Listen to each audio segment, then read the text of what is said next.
تہجد کی توفیق اگر مل گئی تو سمجھو اللہ راضی ہو گیا۔ اس زخم کا مرہم اللہ سے ہی ملے گا جس کی تکلیف رات بھر سونے نہیں دیتی۔ راتیں اگر اللہ سے بات کرتے ہوئے گزرنے لگے تو نیند نہ آنا بھی نعمت لگتی ہے۔ بات تو اب ہاتھ سے نکل آئی ہے، یہ محبت ہے ہمیں تہجد تک کھینچ لائی ہے۔ وہ دکھ جو رات کو سونے نہیں دیتے، اس دکھ کی دوا تہجد میں موجود ہے۔ تہجد میں مانگی گئی دعاؤں کی شدت سے کوئی بھی مقابلہ نہیں کر سکتا، یہاں تک کہ نصیب بھی نہیں۔ اور پتہ ہے سکون کیا ہے؟ تہجد کے وقت اپنے رب سے باتیں کرنا۔ مسکرا کر دن بھر لوگوں سے اپنا غم چھپاتی ہوں، اور پھر وقت تہجد خدا کو رو رو کر سارا دکھ سناتی ہوں۔ جو تہجد کی دعا سے نہ ملا وہ میرے لیے بہتر کیسے ہو سکتا ہے بھلا؟ جب دنیا سو جاتی ہے پھر اللہ ان کو چنتا ہے جو تہجد کا سجدہ ادا کر سکیں، جو اپنے اندر کے سکون کو جگا سکیں، جو اپنے رب کے آگے گڑ گڑا سکیں۔ جب لفظوں کی لڑی ٹوٹ جائے اور آنسوؤں کی لڑی جاری ہو جائے پھر وہ ایک آنسو پر بھی معاف کر دیتا ہے۔ پھر اس تہجد کے سجدے میں سکون ہوتا ہے جب انسان اپنا دکھ رب کے آگے کہہ ڈالتا ہے، یہ جانتے ہوئے بھی کہ اس کا رب اس کے دکھوں سے واقف ہے۔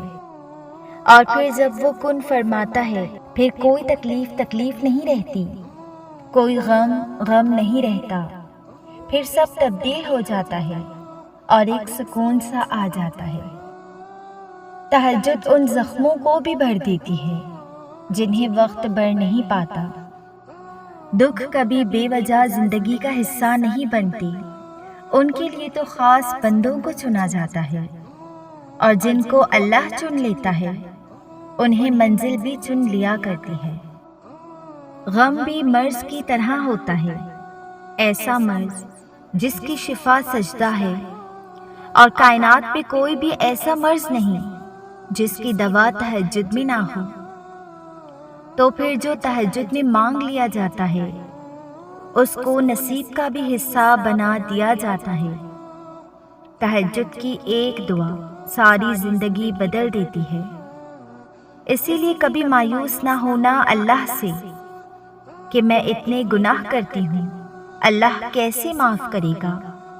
اللہ تو بڑا کریم ہے، اللہ تھانے دار نہیں ہے، مہربان ہے، دوست ہے، ہمارا دوست ہے۔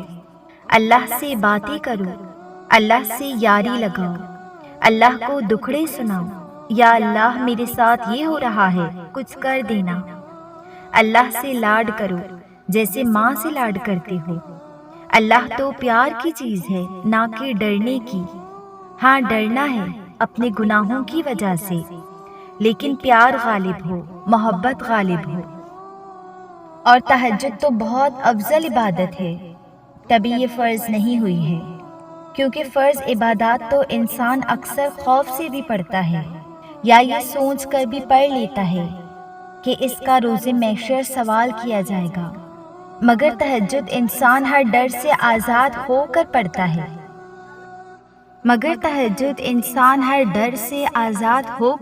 ہے۔ اس میں سوال اور جواب کا خوف نہیں ہوتا۔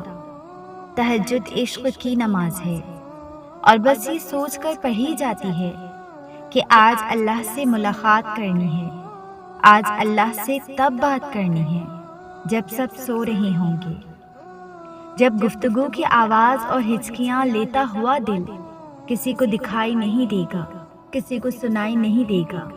جب دل اللہ کی محبت سے بھر جاتا ہے تب اللہ انسان کے دل میں اتنی تڑپ پیدا کر دیتا ہے جو رات کے گپ اندھیرے میں اپنے سکون و نیند کو چھوڑ کر اللہ سے ملنے آتا ہے۔